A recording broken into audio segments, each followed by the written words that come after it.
Hi, I'm Patrick Sullivan, and this is Recurring Insight. For today's video, I'm going to be talking about Treasure Map.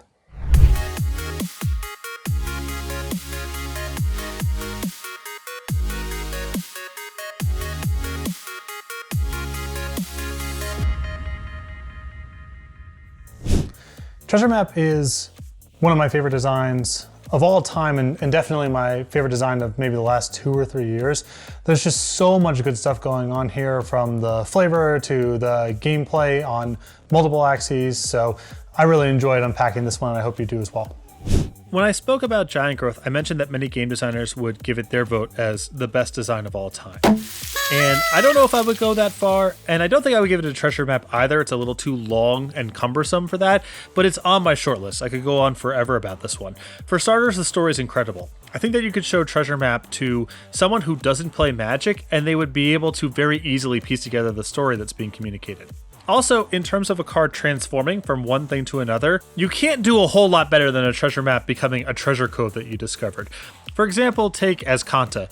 Not a bad story here, but there's a bit of an abstraction. Magic has a history of referring to a stocked graveyard as being deep water or underwater, and it transforms into the sunken ruin. So if you're familiar with some of the background design space here, you can piece together the story. Second, the gameplay is phenomenal.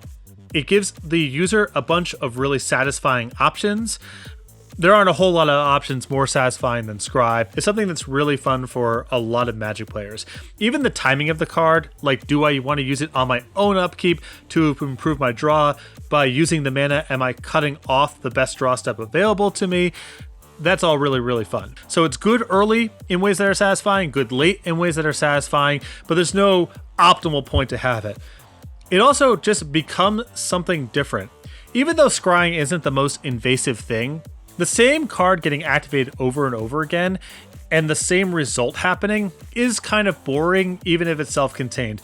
The most egregious example of this in Magic's history is probably Sensei's Divining Top, but even something like Jam-Day Tome or Disrupting Scepter can be pretty obnoxious just because the number of game actions in the game as a percentage, being the same card being used the same way over and over again, is pretty boring.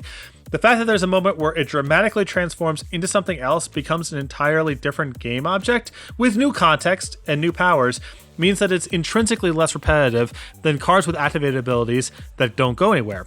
Furthermore, the card eventually kind of goes away altogether. Your treasure map transforms into a cove. You use your treasures in some form or fashion over the course of the game, be it drawing cards or using it for mana, and then all that's left is just an innocuous land. So the card has these peaks and valleys over the course of the game. It becomes different stuff, and at the end of it, there's really no recollection that the card was even there in the first place. So the story is phenomenal, one of the best in Magic's history. The gameplay, how satisfying it is for the controller without being invasive or burdensome for the other player, is phenomenal. The power level and the way it's sort of flattened out over the course of the game is about as good as it gets. And the fact that it's dynamic in spite of just being a scry and card advantage engine.